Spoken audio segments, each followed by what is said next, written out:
Friendo, Steve here.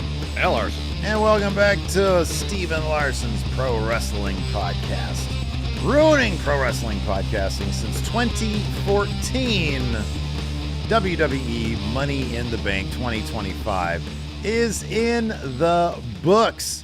And we have the return of Ron Killings. According to social media, WWEshop.com is currently advertising a Ron Killings shirt. It says Ron Killings is here, not R-Truth is back, which might add a little bit of, I don't know. I'm trying to figure out what happened here. Go ahead. Let's recap to last weekend when R-Truth, Ron Killings, tweeted that he had been released from the company. And then subsequent reporting was that this is not a rib. This isn't, R-Truth is comedic character on TV. This isn't some attempt at a joke. Dave Meltzer, I believe, reported that they looked at his contract and what they were paying him, and it became not worth it anymore to pay him that money. All the reporting after that tweet indicated that this was a real thing that happened, that R-Truth, Ron Killings, was not going to be re-signed to a new deal once his current contract expired. Now, there was some other stuff that got out. I think it was Jonathan Coachman who said that WWE offered him another deal and he turned it down because it was for less money. So at the end of the main event, he makes his return, hits John Cena with the title. Commentary's going on about, we thought he left. Couldn't come to terms on a new contract. I don't know. It's one of two things. Either it was all a work from the start, or they really did let him go, saw the fan reaction, realized bad move us, and brought him back. I don't know what it is. I have no idea. I'm not even confident that we'll ever know what it was. Yeah. Which is awesome. I'll be honest with you. I love it. I absolutely love it. Regardless of what it was, I didn't see this coming. I didn't think he'd be back. And then they gave us a big old surprise. Whether they did the right thing after doing the wrong thing, or they pulled a big old work on us. Regardless, I love it. I think it's great. I think it's tremendous. We've seen. I was just thinking about this the other day. I'll let you, because I know you got a lot on your mind, and I think I know what you're gonna say, but I want you to say it. I was thinking about this the other day, like how it's been a while since they've done the whole, something happened backstage, and they sort of work it backstage, and then it gets out through the dirt sheets, and then we all report on it. And then it turns out to be part of the story. Most famously, I guess, or one of the biggest, first one was Drew McIntyre being pissed off about CM Punk backstage, and he storms out backstage. They go on to have Feud of the Year. What's real, what's fake? I don't fucking know. I don't know, but I know it made a bigger star out of Drew McIntyre, and it really went a long way towards CM Punk's return to WWE. So if it's a situation where they're working us, good. Because it makes things unpredictable. I love that. I think it's great. The only hesitancy I have about it is using releases, assuming it's a work, using a wrestler's release and using it to as a story beat. Because especially when they're it was Truth, it was Valhalla, and it was Carlito. Yeah, that the word was their contracts weren't being renewed. Are all three? So if it's the work from the get go, did they choose to not renew two people's contract and do the same with R-Truth reportedly, just so it seems more likely that he got. He was leaving the company. I don't know that aspect of it. I don't know how I feel about it. I understand what you're saying. I apologize. I'm not being terribly articulate about it because I'm trying to work things out in my head still. look, I get what you're saying, and I'm not trying to be insensitive to people whose contract was fulfilled and they Mhm. simply didn't get picked up because they weren't being used by a company. Yeah, Like, they weren't released. They just weren't extended. And I think that's where I kind of draw the difference is that with R-Truth, yeah, it's like a real thing, but like wrestling has always played with the real and the fake. And it got to a absolutely. point where they couldn't play with the real anymore because everybody be leaking shit and it'd get out and like it would be a thing. But I in the guess case the of worry sorry, I mean to interrupt, but whether they were released or contract wasn't renewed, they're still losing their job. And I don't know. I just don't know how I feel about that aspect of working people actually losing their job. I just don't know how I feel about that yet. I know I'm not again, I don't mean to be callous. When you sign a contract, you have a specific period of time on that contract. This happens all the time in the Yeah, real totally, world. totally, yeah, all the time. So it's like, I don't know. I get it. I do. Sarah Logan wanted to continue to work for WWE and now she can't. But they didn't release her in the middle of a contract. No, I know there's a difference there. I agree with that. So I don't know. I understand like the concept of using people's jobs to forward stories. In the case of R-Truth, he's well paid for 20 years. Oh yeah. So like I was like, God, I was more like less about, oh, this guy lost his job and more like this is a weird thing for the company to do to a guy who just main evented as one of the most loved guys in the company. Yeah, yeah. But seeing how sparingly he was kind of used, like it also kind of made some measure of sense. For them to bring him back or for this to be a big work, I don't know. It's not my business. Like hmm my business is to analyze what I see on the screen, and we either got worked or they did a thing to make it look like we got worked.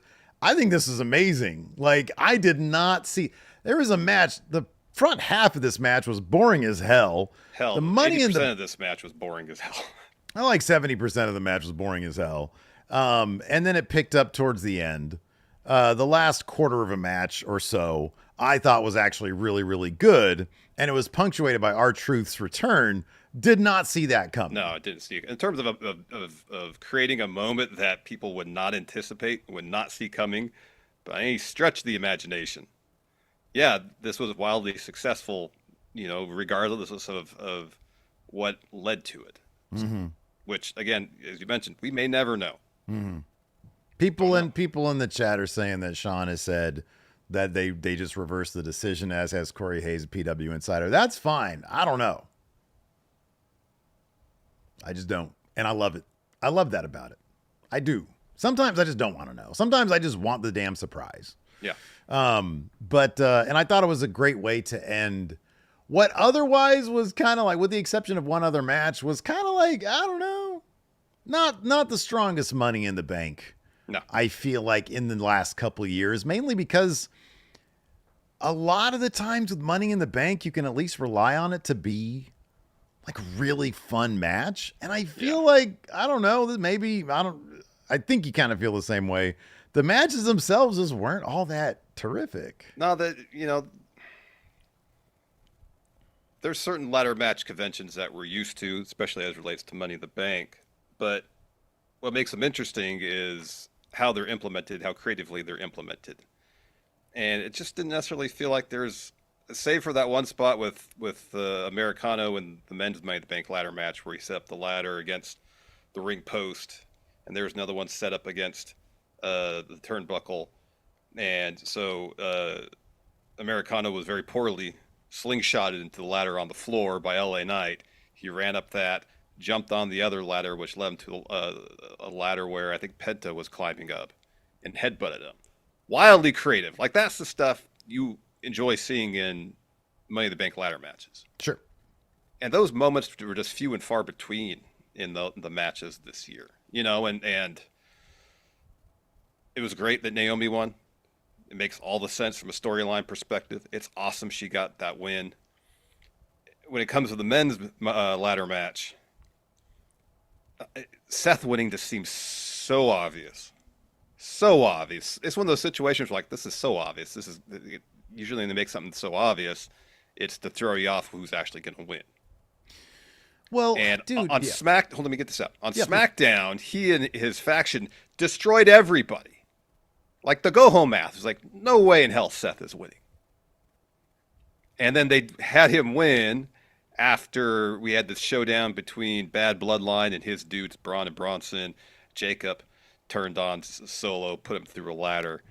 And pretty much, yeah, there's a little back and forth between Seth and LA Knight, but pretty much the Seth climbs the ladder and gets the briefcase. It was a fairly anticlimactic finish to the actual match, taking the overbooking out, put that to the side. To try and keep the people in the comments saying, "Oh, go home math." I mean, anything. You guys sometimes we get heat for like talking too much about go home math. You're 1,000% right about the go home math, but also, dude.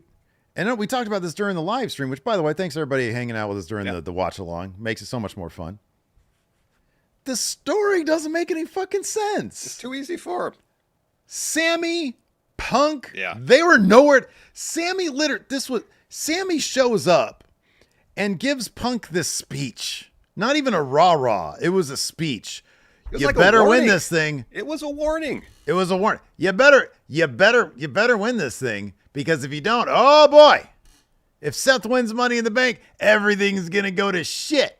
This is gonna be terrible. Everything's gonna suck now. If Seth, okay, so Punk doesn't win money, the qualifier to get into the match to stop Seth Rollins. It's a no DQ. Jacob Fatu showed up. Braun Breaker showed up. Bronson Reed showed up. Everybody shows up, but the one guy who's giving the stern warning, Sami Zayn, doesn't fucking show up. Yeah, it doesn't make any sense. Even if he were to show up and Punk were to show up and Braun, the what do you call him? Braun, hurt specialist, injury specialist. Yeah, injury specialist, yeah. Even if they take them out, okay. Yeah. They tried. They tried. did what they could. Yeah. But it's like Seth steamrolls his way. And look, you and I are big Seth fans. I love Yeah. Seth. Seth's great. And like when they had announced that Gunther and Jay were going to have their match on Monday, you and I both were like, oh, okay, Seth's going to win this thing. He's going to cash in on Monday. But man, you could have like, I don't know, made it make a little bit more sense Yeah. for him to climb and get the thing. But then the assumption is, all right, well, CM Punk then, since he just didn't show up, or Sami Zayn for that matter, just didn't show up at Money in the Bank to try to stop Seth from winning, well, they'll stop him from trying to cash in successfully. Well, Punk did that. He did that last year, Drew McIntyre, or he did it. And it's like, why do that when you could have just done this in the match? Yeah. Yeah. That's my day off. I'm not booked for the show. I'm not going to show up. Well, and then like, why is Sammy doing this sky is falling speech Yeah. and then not even going to show? I hope they address. It'd be great on Monday if they address it. If they're backstage and they're like, it's somebody I else. thought you were going to be there. No, I thought you were going to be No, there. somebody else is like, guys, where were you? It was our day off. It was, I'm not going to show up. I'm not going to pay to show up. But you said it was going to be the worst thing in the world. Yeah, I know. But even worse than that is me working on a Saturday when I'm not booked. Yeah. I don't get a lot of those. Yeah. Yeah.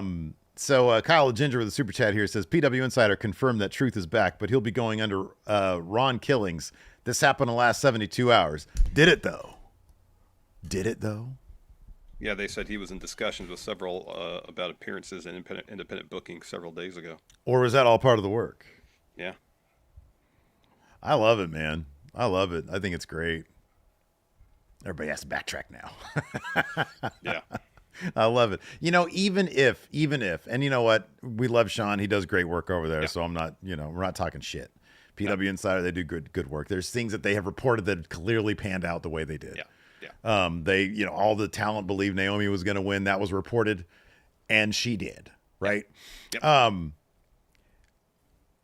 The fact that WWE, if what they're saying is true, was able to keep this a wrap for 72 hours, I fucking love it. Good job. Well done. That's how it should go. Mm-hmm. Whether you're working us, whether you're able to keep a secret, whatever the case may be, the fact that we got an actual surprise every time they're able to pull that off, I think is awesome, and I love it. We talked about Seth Rollins. We'll talk about Naomi and how awesome that is. in just a moment here, but we also have some sponsors for the show today. So let me go ahead and pull up. There we go. I got it. And we are ready to go. All right, let's do it.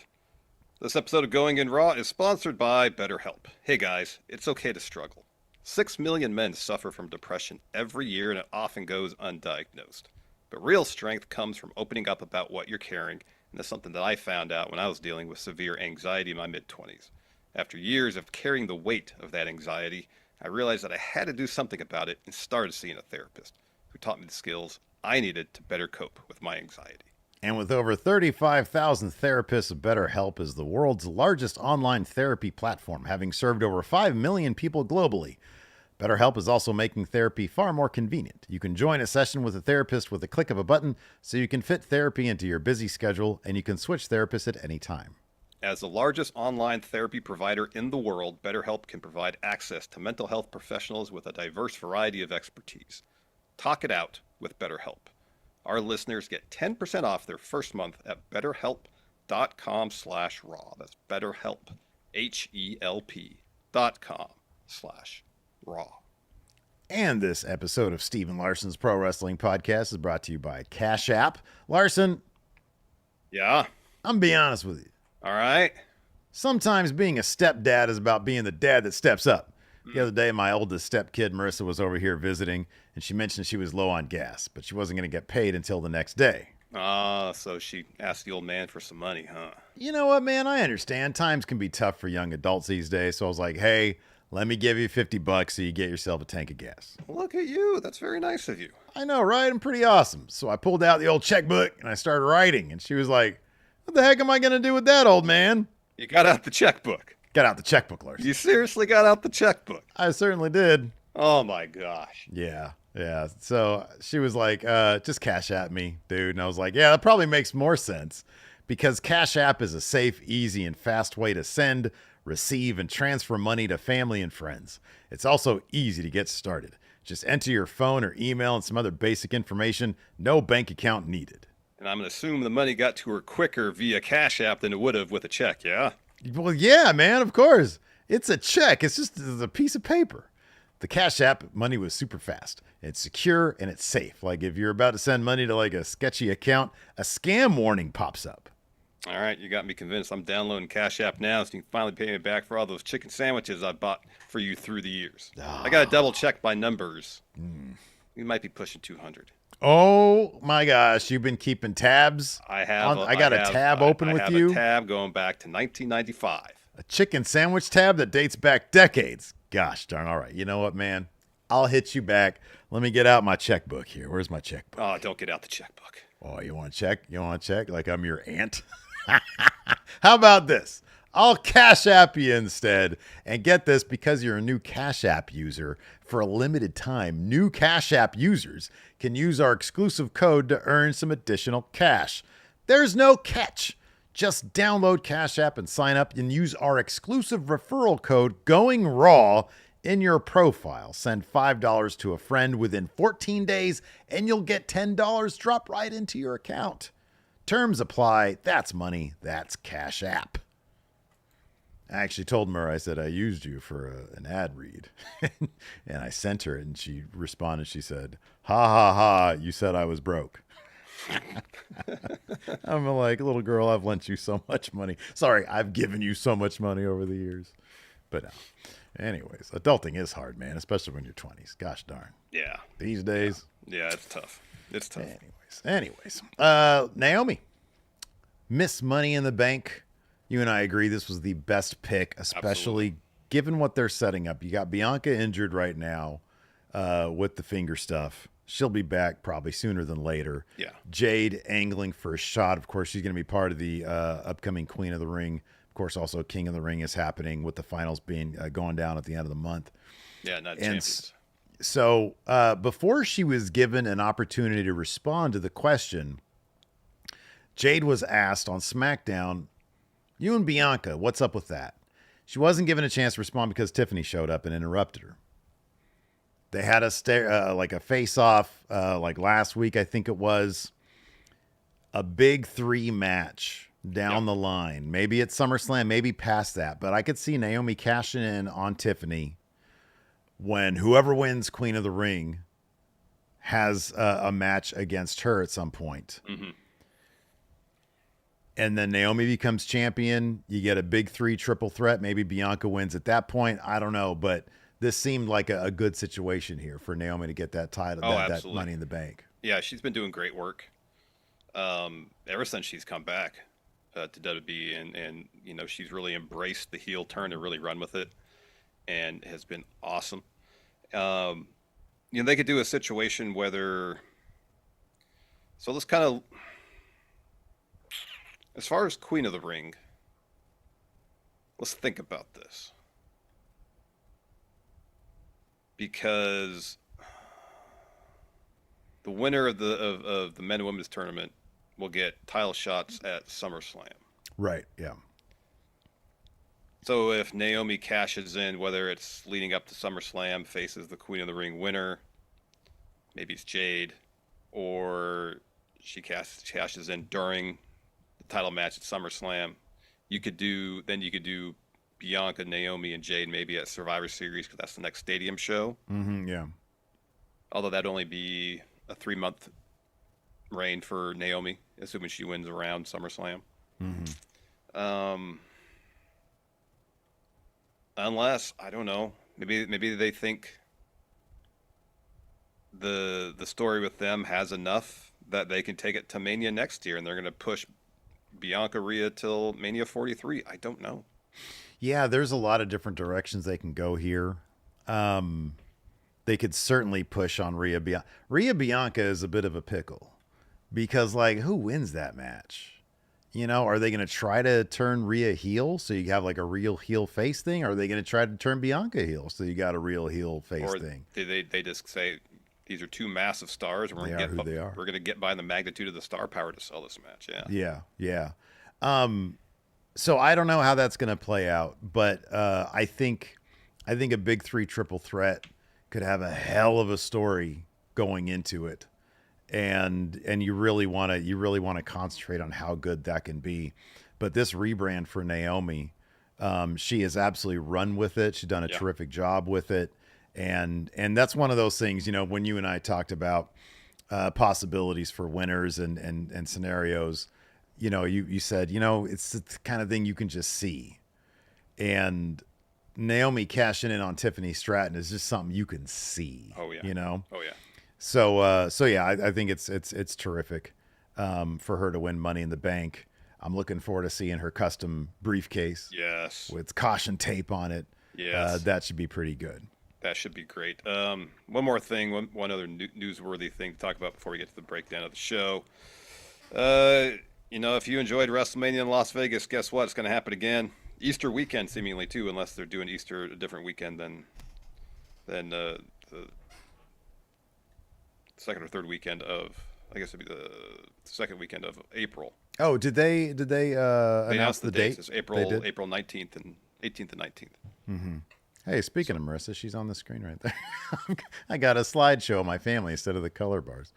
Okay, so it's Easter weekend again? No, it's not. Easter in 2026 is April the first 5th. Weekend? Okay. Yeah. So well, that's good. I know. 2 weeks after that, so the third weekend. So yeah, that's good. Yeah. I mean, you know, watching them like do mental gymnastics to try to hype this like it's fucking cool. You know, anything you do once, it's worth doing a second time. Well, I mean, they're not going to go and do a commercial. Yeah, we were going to do it in New Orleans, and Las Vegas decided they'd give us more money. You know. What again, Larson? Can we just enter into a new era of truthiness and transparency? Here's the deal. Can you blame us? More money, we're a business. Y'all understand, right? Just do that. Yeah, at least, yeah. Don't try to frame it like this is just, you know, it was so good for the fan experience that we're going to do it again. You know, it's not what it is. Because you got a larger check from City of Las Vegas than you did from New Orleans. That's what it's about. Yeah, come on. Say that. Let's keep it real, all right? Oh, we had WrestleMania in Vegas last year. This year we really hit the jackpot. You know. Well, no, he did. Dude, he fucking said, I've got one question to you. Are you ready to double down? Okay. Okay. We're all in on Vegas. Oh, 2027. Yeah, I really wish he would have just said double or nothing. The WrestleMania, double or nothing. Yeah, I know. Like, who Gosh. cares? You guys got money for trademark lawyers. You can violate Yeah. AEW's trademark. Yeah. Gosh. Just do it, cowards. Come on. So, anyways, if anybody's planning on going to WrestleMania next year, now it's. I mean, they seemingly confirmed New Orleans like February. So, I guess there's a possibility that someone else could write them a larger check and they'll cancel on Vegas, but I guess not. Yeah. So you can start making the travel plans for Vegas if you want to, if you can afford the outrageous ticket prices they're going to be charging for that. Honest to God, I wouldn't mind that to be like a new tradition. Is they'll announce a city and every year Vegas increases it after the announcement. Yeah. You know, they like double it up and they're like, oh no, hey, guess what? St. Louis. Too bad. Yeah. Can't do anything about it. Larger check. Yeah. What's a good like Vegas phrase for three times? Oh wow. I don't know. Anyway, you get on the slot machine where the 3 numbers come up. Yeah, and you do it with the WrestleMania logo. Yeah, perfect. Oh man. Anyways, Money in the Bank started with the women's Money in the Bank match. Alexa Bliss came out first. Roxanne. A lot of people wearing green. Roxanne and Stephanie, who, by the way, wrestled already in the day. I wonder if that contributed to, like, I don't know. You had 2 people. You had Stephanie and then Gable, El Grande Americano. Yeah. But then Stephanie wrestled last night on SmackDown, too. That's right. Yeah. Yeah.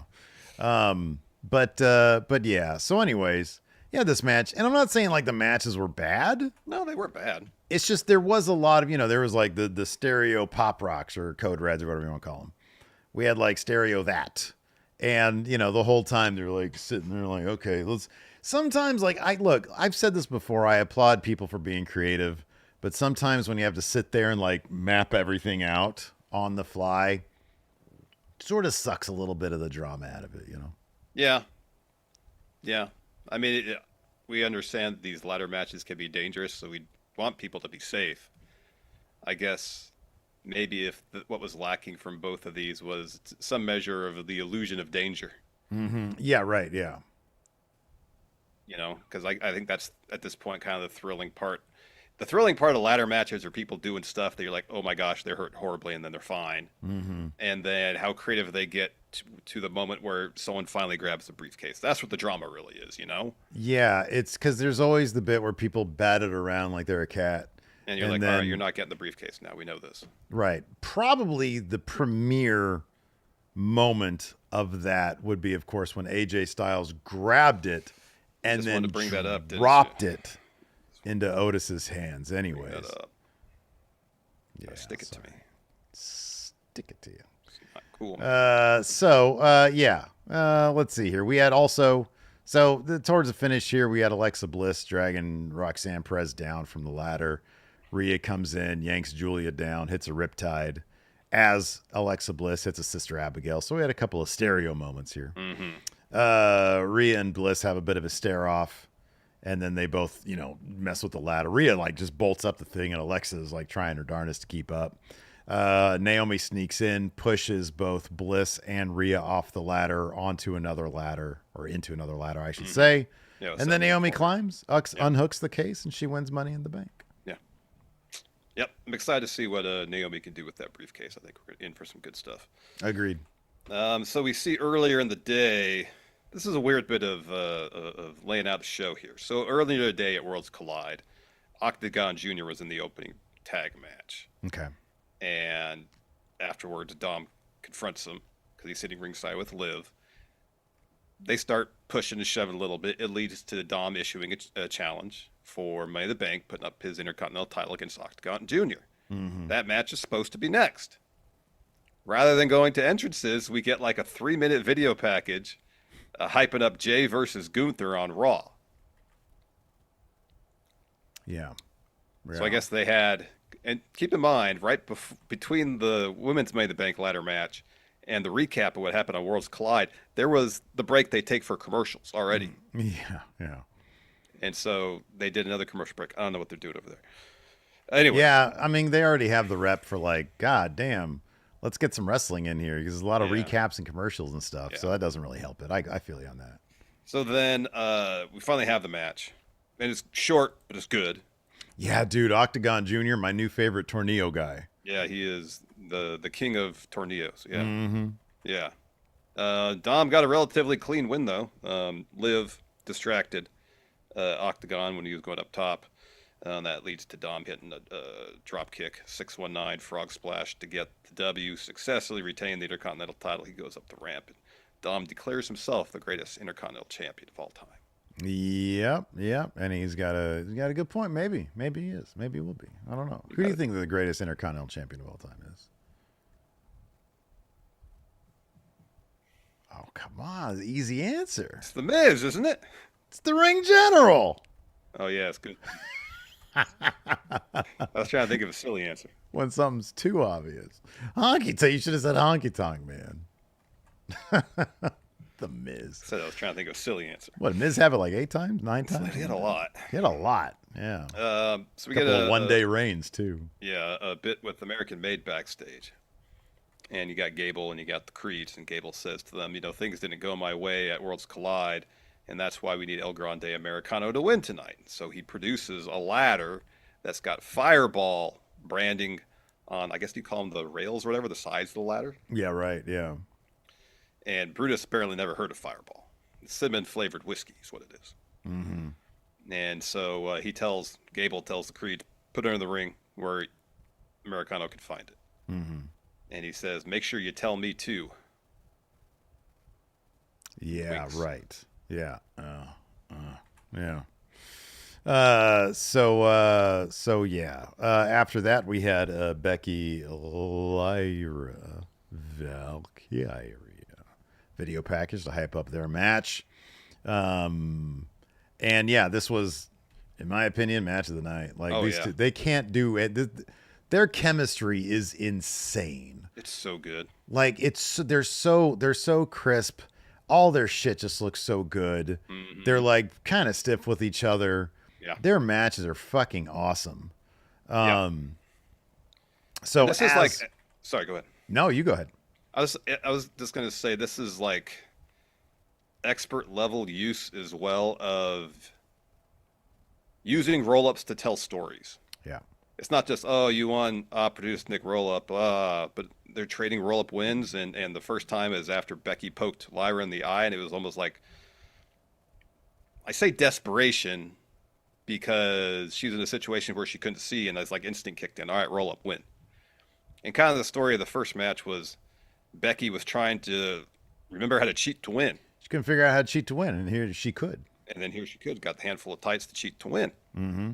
And so it's not just, an opportunistic roll-up win. Well, there's meaning in those roll-up wins. It's not just, you caught me. They're actually advancing the story they're telling via the roll-up wins. And that's kind of nice to see. It is. And I like that, once again, Lyra's not booked like a friggin' pushover. Yeah. The stipulation was Becky can't challenge again. If she loses, if she wins, Lyra has to hold her hand up and put the title on her. She did both those things, but Becky just wouldn't stop talking shit. So Lyra puts the title on her, gives her a German suplex, hits her with Nightwing at the end. Big pop from the crowd. And that's what you got to do to get Lyra, because people just want to see people do badass shit. Mm-hmm. And so too often the heels, under Vince anyways, the heels got to do all the fun shit. And so nobody would get over. So yeah, that's how the post-match angle went down. Where do you see this going from here? Should, at this point, Lyra kind of move on to something else before coming back to Becky? Because she's going to come back around to Becky, but should that happen immediately? Maybe what they could do is, if they want to do that, a fairly organic way of doing that would have Lyra be in the Queen of the Ring tournament. And so it could be a situation where it's like, yeah, I lost the Intercontinental title, but here I am at least with an opportunity to go after one of the main titles, whether it be the Raw or SmackDown Women's Championship. And so, all right, I'll steer my attention towards that. And then, but also at the same time point out, Becky, you only beat me because you cheated. Mm-hmm. Yeah, right. So they keep that fresh in the viewers' minds. And then, whether it's Becky cost her match because she doesn't like the insinuation that she couldn't beat her fair and square. Then you circle back around. Oh, I clobbered my mic. Circle back around to that. Maggie suggests this might be where Bailey comes back. Yeah. That's a possibility as well. Yeah, absolutely. After that, we had men's Money in the Bank. Solo Sikoa was the MVP, in my opinion, of this match. His revelation as a character, but we've seen it. It's really over the past month. And honestly, especially on SmackDown, where he got a chance to shine in the ring against Seth Rollins on the mic, his bloodline against Seth Rollins' bloodline. Who are you supposed to be? Right-hand man Jey Uso? Who are you supposed to be, Bronson? Because he does this thing where he leans in and brings his shoulders in like this. Yeah.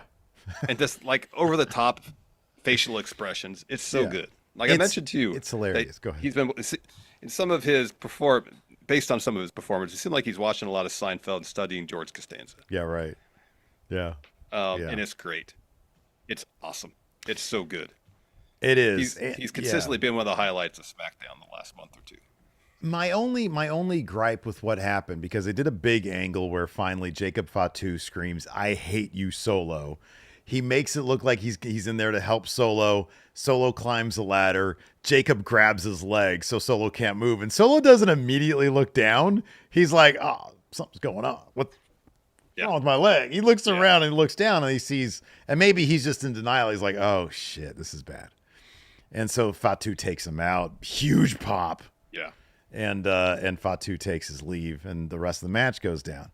But earlier on SmackDown last night, there was a backstage bit where Solo tells JC that he's got Jacob under thumb, and Jacob's an idiot. And Jacob was listening the whole time. He comes around the corner. And if there is ever a time where you do the fly on the wall camera that TNA used to do, that you and I incessantly wish would come back and lament over, it would be for this, because why would this conversation take place with a camera right there?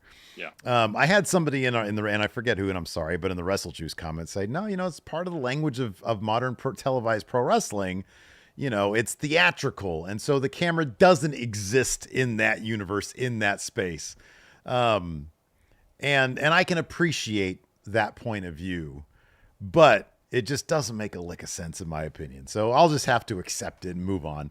But I thought that segment with Solo, even, objective camera notwithstanding, him being so overt with saying Jacob's an idiot, he follows me, when he has to know, even the smallest sliver of self-awareness would tell him, you're on thin ice right now. Yeah. You got to be careful with this stuff. I thought maybe they could have handled that in just a slightly more subtle way. Yeah, a bit more nuanced, because the cameras, like people backstage in WWE in those type segments act like there's not a camera there. Mm-hmm, yeah. But we're supposed to believe as viewers that there is cameras there documenting what's going on backstage. Yeah, right. Yeah. So if that's the case, performers have to be aware there's a camera there. There are these conversations. Yeah. Because at the least, there's always a chance that Jacob will go home after he gets home on Monday, whatever, and watch the show.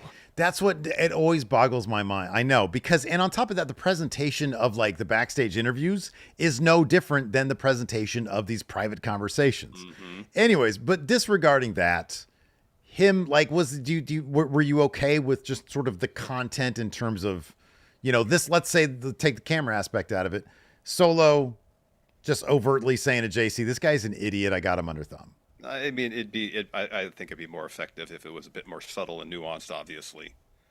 But not much about Solo right now is subtle and nuanced. And you take the good with the bad, I guess. Exactly. Right? And considering that 90% of what he's doing now is, for the most part, devoid of subtlety and nuance, and it's really good. Mm-hmm, yeah. I guess that fits into him just kind of being over the top. And his delivery of that is still highly entertaining. Yeah. And that was kind of like and That was the highlight of the men's Money in the Bank ladder match, was the stuff with the bad bloodline. So at one point, Seth's on the floor. I can't remember who's. They have the fireball ladder in there. Someone's climbing it, and they cut to the camera cuts to Seth waving. Mm-hmm. So you go to the ramp, and Braun and Bronson are just like strolling out. This was Then hilarious. you cut to another shot, and then you see Braun Breaker, like he was launched out of a cannon, basically splitting Americano in half with a spear. We're like, they're just meandering out there, and then literally they cut to a different angle, and you got it exactly right. It looks like it's been shot from a circus cannon. Yeah. It's like Gonzo, you know? Yeah, like he did this in between the 30 frames. Yeah. A video that we're getting. Yeah, that was wild. That was amazing. That was great. Okay, so getting back to the true stuff, I guess Triple H is talking about it in his presser, and said he just described it as all part of the show. Get the fuck out of here. I don't care. Dude, this is look. You can say what you will about the dirt sheets. Don't anybody trust Triple H? You're the biggest mark there is. I know. Oh, of course. Well, I'm going to trust him. I still maintain, look, I don't know who's telling the truth, but I know it ain't him. Yeah. I mean, it's a situation where they said, truth, we're not going to renew your deal. And they saw the upswell of fan support. And they're like, all right, we messed up. We'll bring him back. Cool. They listened to the fans be like, all right, no, you boneheaded move on your part, WWE. Bring this dude back. Here's the thing. Here's the reason why I totally would believe, even though I'd never believe a word Triple H says, it wouldn't shock me if what he's saying in this case is true, simply because how would they not know what the reaction would be? I know. And here's the thing. It's not even like the reaction in the arena and whatnot has been overwhelming. It's like I'm an idiot, and I know Truth is the most beloved person on the roster, and like the reaction is exactly what I figured it would be. It's not quite like the Daniel Bryan level of him getting to WrestleMania. It's like there was plenty of people in the NXT Performance Center. There was a bunch of people at Raw. They were able to kind of mitigate the crowd reaction. But like, if this went over a month, I'd be kind of surprised. That's why I kind of feel like this was probably a work from the beginning. I'll put it this way. It wouldn't shock me. That's where I'm leaning right now, because like, what, they wouldn't know that like people would be like kind of up in arms about this? He's the most beloved guy on your roster. Yeah. So it wouldn't shock me if what Triple H in this particular instance happens to say is true or happens to be true.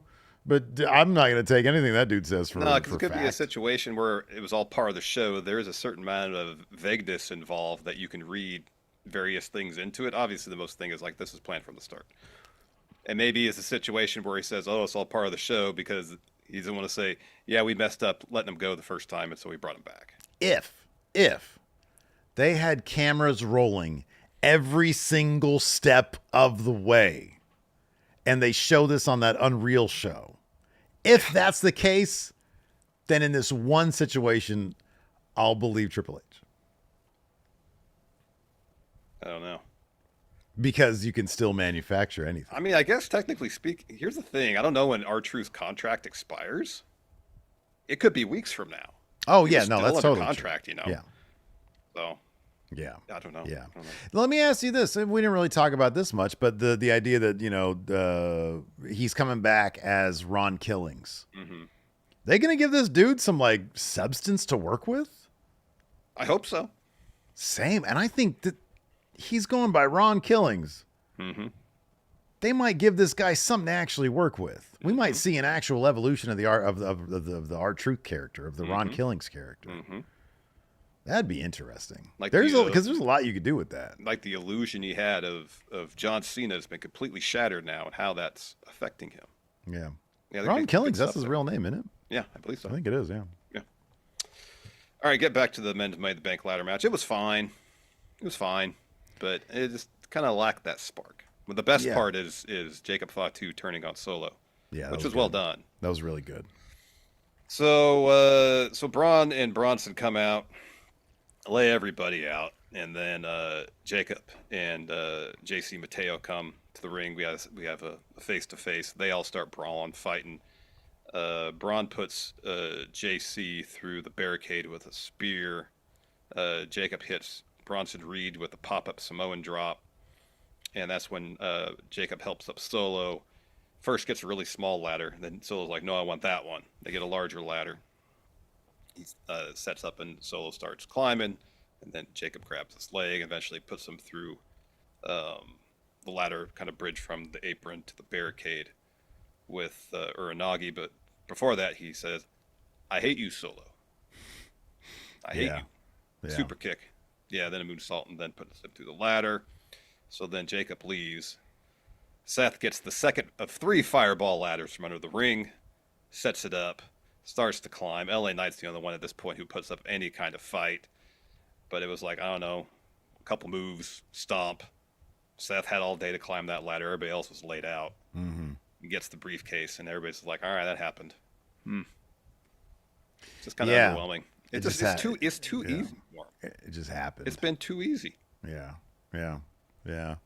I mean, man, I do think that, I don't know, the fact, I think to me, the actual like finishing sequence could have definitely been booked with a bit more tension. The more egregious aspect of it is the build to it, though.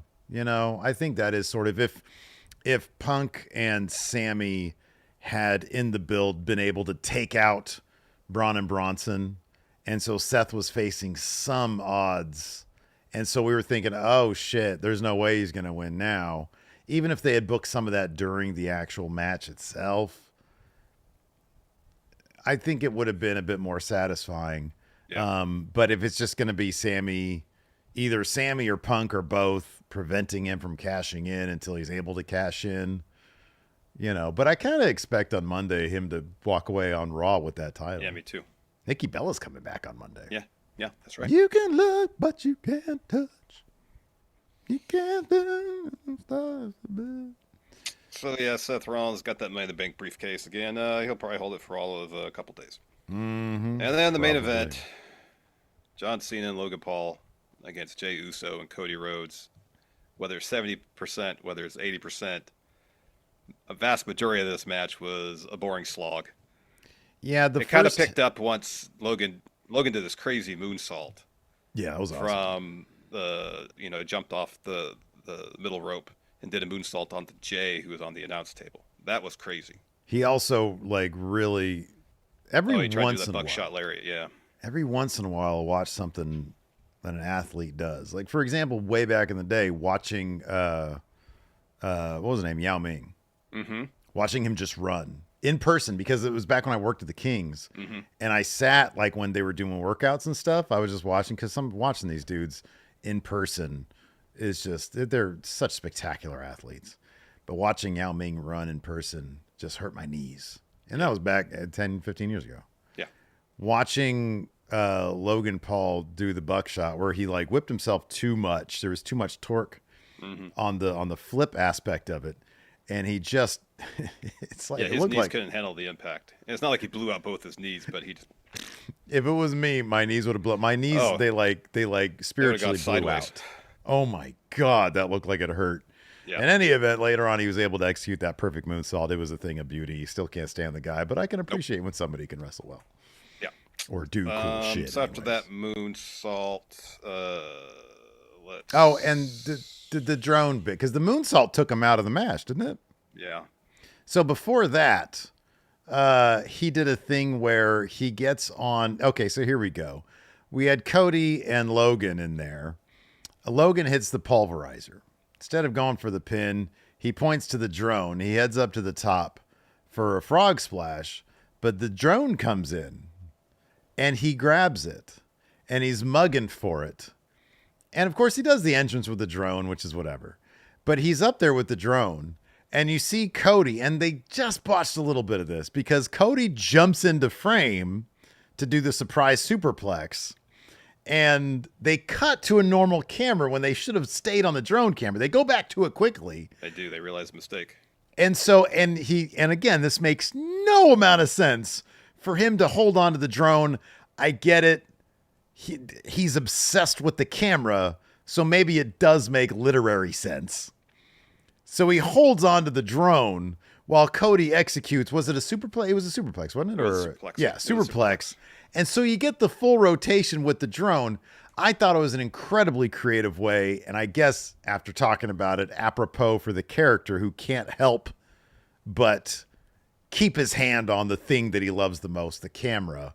I thought it was a really, really super creative spot. Yeah, they took the trope they'd set up at WrestleMania and then pretty quickly subverted that trope. The only thing I wish they had done is instead of doing the superplex, because the way Logan was holding the drone, when Cody jumped up to the second rope to go for the superplex, he like jumped out of nowhere, and to see him like hit a disaster kick or something, and then watch as Logan tumbles to the floor, I thought might have been, I don't know, just more dramatic. But that's just me. This is a small thing.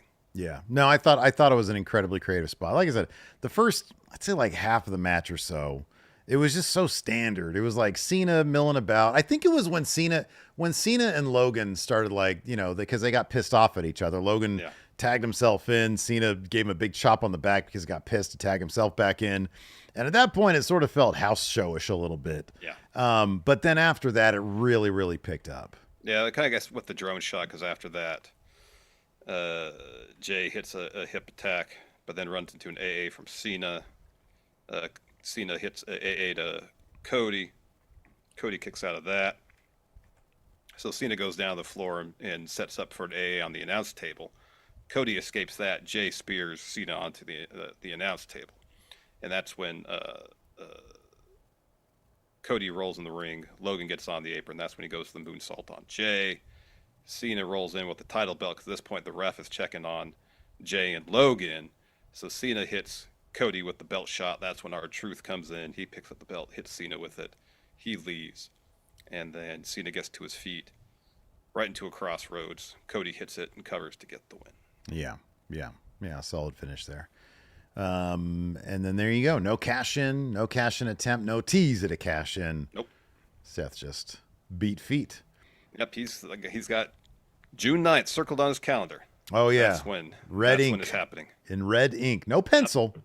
Red ink. Pencil can be erased. You got that right, buddy. Dethronic here with the super chat says, I'm glad R-Truth is back, but it would have been better if he came back at SummerSlam and cost Cena the title. I was thinking that when it happened as well. I was like, there's no stakes to this match. Mm-hmm. So why not do it at his next title defense, which will probably be at Night of Champions. There's advertisement with him all over it. Mm-hmm. So he'll probably have a title defense there. But yeah, I don't disagree with that. I think that holding off a little bit might have been the way to go. Yeah. Anyways, speaking of the way to go, our way to go is to enjoy our Saturday night. So we're going to do that here. Stay tuned tomorrow, of course, over at Friendo Club Wrestling for our star ratings, hot and fresh, unlike those other guys. And over at WrestleJuice, I will have my hot takes edition for Money in the Bank. So go check that out as well. Thanks for hanging out with us, everybody. We appreciate it. Much. We do. Until next time, we'll see you guys around. Goodbye.